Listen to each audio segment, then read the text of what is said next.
Salut les amis, j'espère que vous allez bien. On se retrouve pour une nouvelle vidéo. On va démarrer avec les unes des quotidiens madrilènes. Marca qui titre Arda resuelve y à la finale Arda résout le problème. Hier, on a eu beaucoup de changements dans la compo d'équipe de Carlo hier. C'était ce que l'on avait vu un petit peu les amis sur les compos d'équipe probables hier. On n'en avait pas une qui était identique. Eh bien, c'est parce qu'on avait certainement beaucoup d'incertitudes et au final, on a eu une compo complètement remaniée sur cette rencontre face à Retafe hier. Et pourtant, franchement, on a eu notamment sur la première période, on a vu un match assez intéressant, on a vu pas mal de rythme, on a vu des joueurs qui en général ne jouent pas forcément en tant que titulaires, comme Arda par exemple, comme Brahim aussi, comme Hendrik qui était titulaire, donc déjà vous avez une petite idée voilà, de la compo d'équipe. On a vu pas mal de joueurs saisir justement cette opportunité pour se montrer, et franchement il y avait un rythme assez sympa sur la première période côté merengue, et Arda donc a marqué un but exceptionnel de son mauvais pied, en plus de ça, ce qui est quand même assez fou, de l'extérieur de la surface de réparation, et il a sorti un match plein, franchement, dans, encore une fois, l'expression technique de la rencontre. Arda Güler est un joueur exceptionnel techniquement. Il l'a de nouveau montré hier. Le Real continue de croire en ce titre de champion, même si les journées s'égrènent, les amis. Il ne reste plus que 5 matchs. Il y a toujours ces 4 points d'écart, donc la mission semble toujours très très compliquée pour le Real.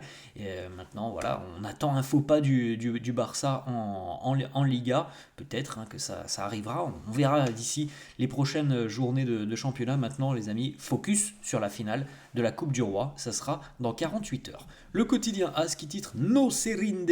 Le Real y croit toujours. Le Real ne rend pas les armes. Victoire 1-0 hier du côté de Retafe.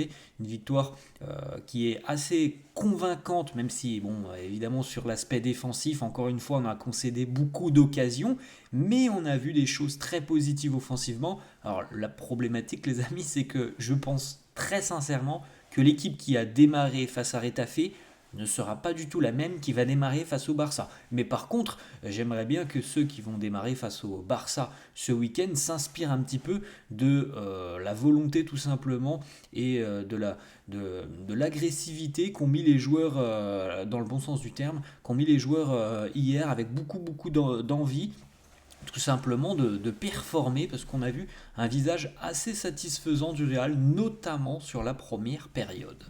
On regarde les amis le résultat de cette rencontre, 1-0, c'est Arda Güler qui a marqué à la 21e minute. Un joli but pour Arda, franchement il est magnifique, la trajectoire du ballon est assez dingue, but de l'extérieur de la surface pour Arda Güler. Je crois que quelques minutes auparavant, Hendrik avait eu une occasion qui a été d'ailleurs sortie sur la ligne par un défenseur de Retafe. Mais il s'est passé pas mal de choses, franchement, sur la première période. Quand on connaît, les amis, les matchs normalement entre Retafe et le Real, qui sont des matchs très fermé où il y a peu d'occasions. Alors hier, certes, on n'a qu'un but, mais on a eu des occasions de chaque côté. On regarde, les amis, justement les stats de cette rencontre. Donc 1-0 pour le Real. La problématique, encore une fois, les amis, elle est là, c'est les expected goals. Thibaut Courtois a encore dû réaliser un match exceptionnel, parce que Retafe a quand même un expected goal de 2,32. 20 tirs pour Retafe, c'est pourtant l'une des plus mauvaises attaques de Liga, cette équipe de Retafe, même si elle va quand même un petit peu mieux depuis quelques mois maintenant. C'est quand même 20 tirs concédés par le Real, ça fait beaucoup, les amis, à quelques jours d'affronter la meilleure équipe d'Europe peut-être, et certainement, en tout cas ça c'est une certitude, la meilleure attaque d'Europe qui va affronter le Real dans 48 heures. Et quand on voit la défense du Real, on se dit que quand même ça va être compliqué de conserver sa cage inviolée, on verra bien. 1,4 au niveau des expected goals côté Real, 20 tirs côté Retafe, 14 côté Real, 6 cadrés côté Retafe, 7 cadrés côté Real. Une petite stat aussi, les amis, le Real vient de gagner 3 matchs consécutifs en Liga sur le score de 1-0 pour la première fois depuis 33, pour la deuxième fois, pardon, en l'espace de 33 ans. Et la première fois, c'était aussi arrivé lors de l'époque Covid, il y a 5 ans.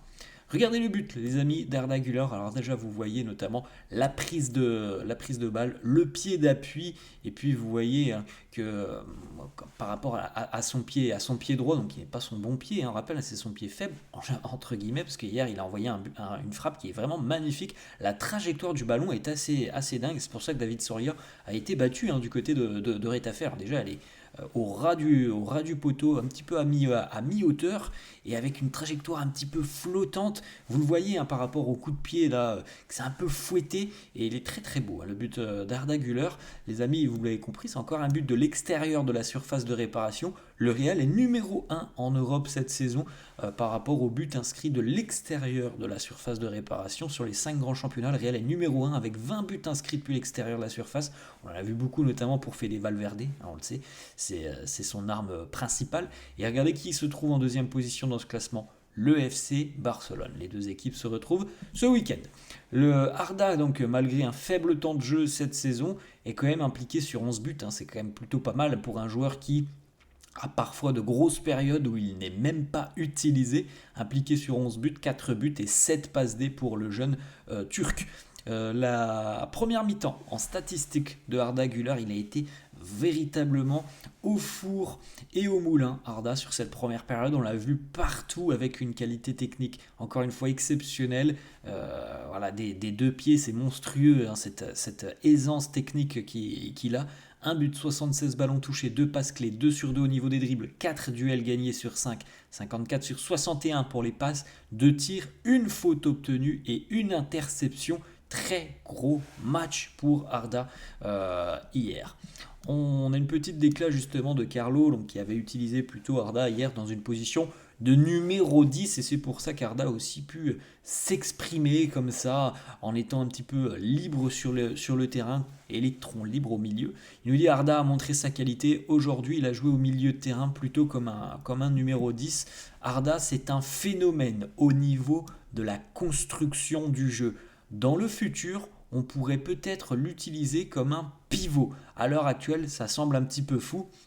Il a une telle aisance aussi à lire le jeu un petit peu dos au but notamment.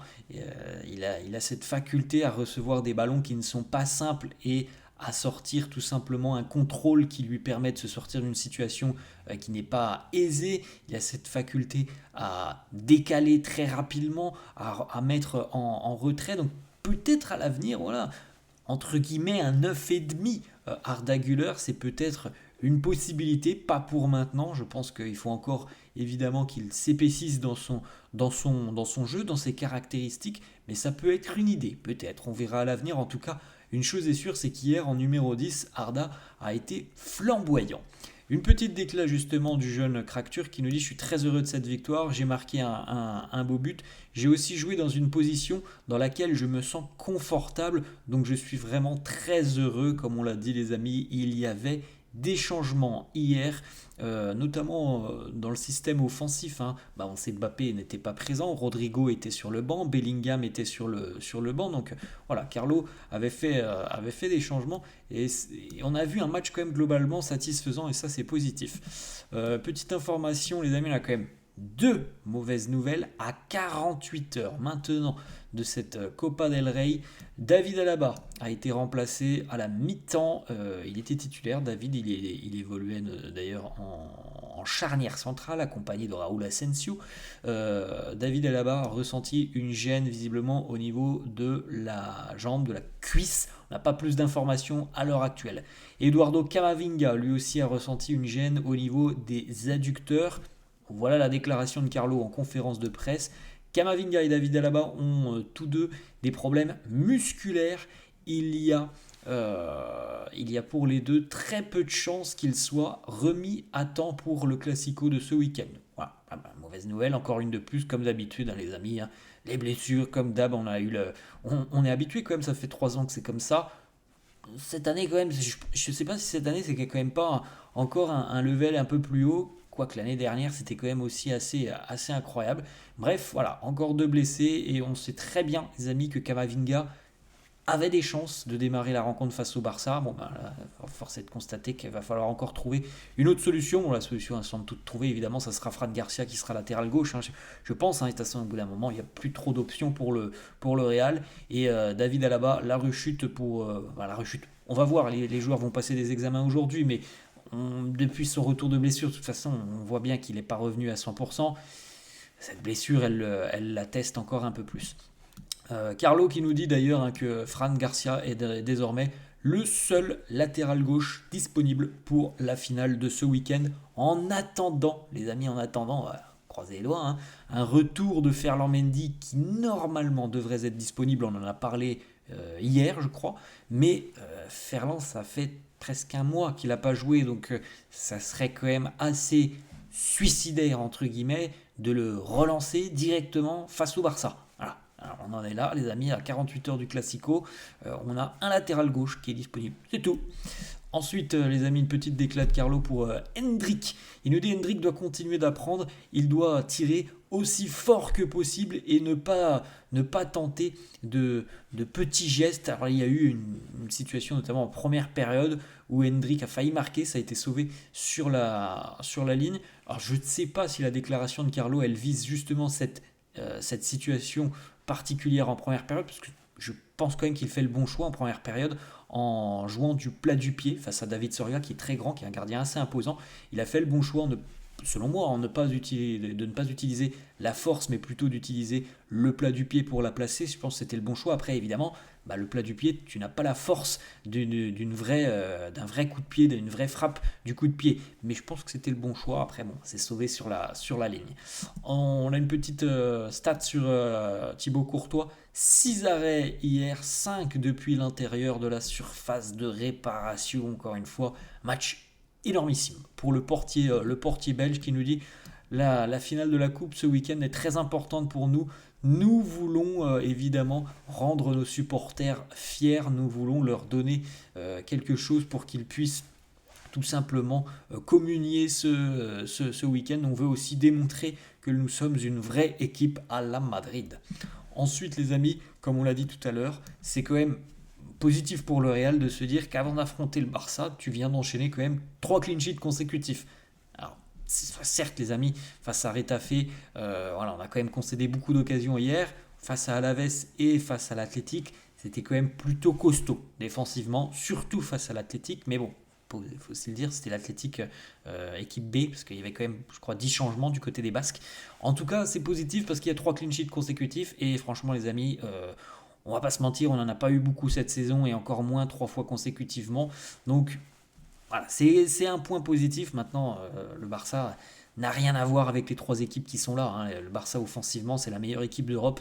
Donc il va falloir évidemment faire beaucoup, beaucoup mieux que ce que l'on a vu hier défensivement pour garder sa cage inviolée. Petite information aussi de Fabrizio Romano, Vinicius est sur le point de prolonger son contrat avec le Real Madrid pour peut-être les 5 prochaines années jusqu'en 2030. Le deal est quasiment acté, il ne reste plus maintenant que quelques petits détails à régler, que la signature, on n'a pas encore de date, mais Vinicius va prolonger jusqu'en 2029, voire même peut-être 2030 s'il y a une année supplémentaire en option. Donc voilà, au moins les rumeurs, c'est terminé, il n'y aura pas de départ en Arabie Saoudite pour Vini qui a toujours désiré vouloir continuer du côté du Real. Une petite information aussi les amis pour terminer qui concerne Xabi Alonso. Si le Real Madrid veut aller chercher Xabi Alonso cet été, il faudra payer la clause libératoire qui est de 8 millions d'euros. Voilà, pas une somme non plus extraordinaire, on verra bien. Les amis, premier élément de réponse, dès samedi soir, ou dimanche matin, peu importe, suivant l'heure à laquelle se finit cette finale, on aura un premier élément de réponse sur l'avenir de Carlo Ancelotti. Réponse dans 48 heures. Voilà les amis, la fin de cette vidéo, j'espère que ça vous a plu. N'hésitez pas comme d'habitude à lâcher un petit pouce bleu. Merci à tous ceux qui le feront. N'hésitez pas à vous abonner à la chaîne. Je vous souhaite une bonne journée les amis. Laissez-moi aussi en commentaire, est-ce que vous êtes confiants à l'aube de cette rencontre face au Barça ce week-end? Ciao à tous.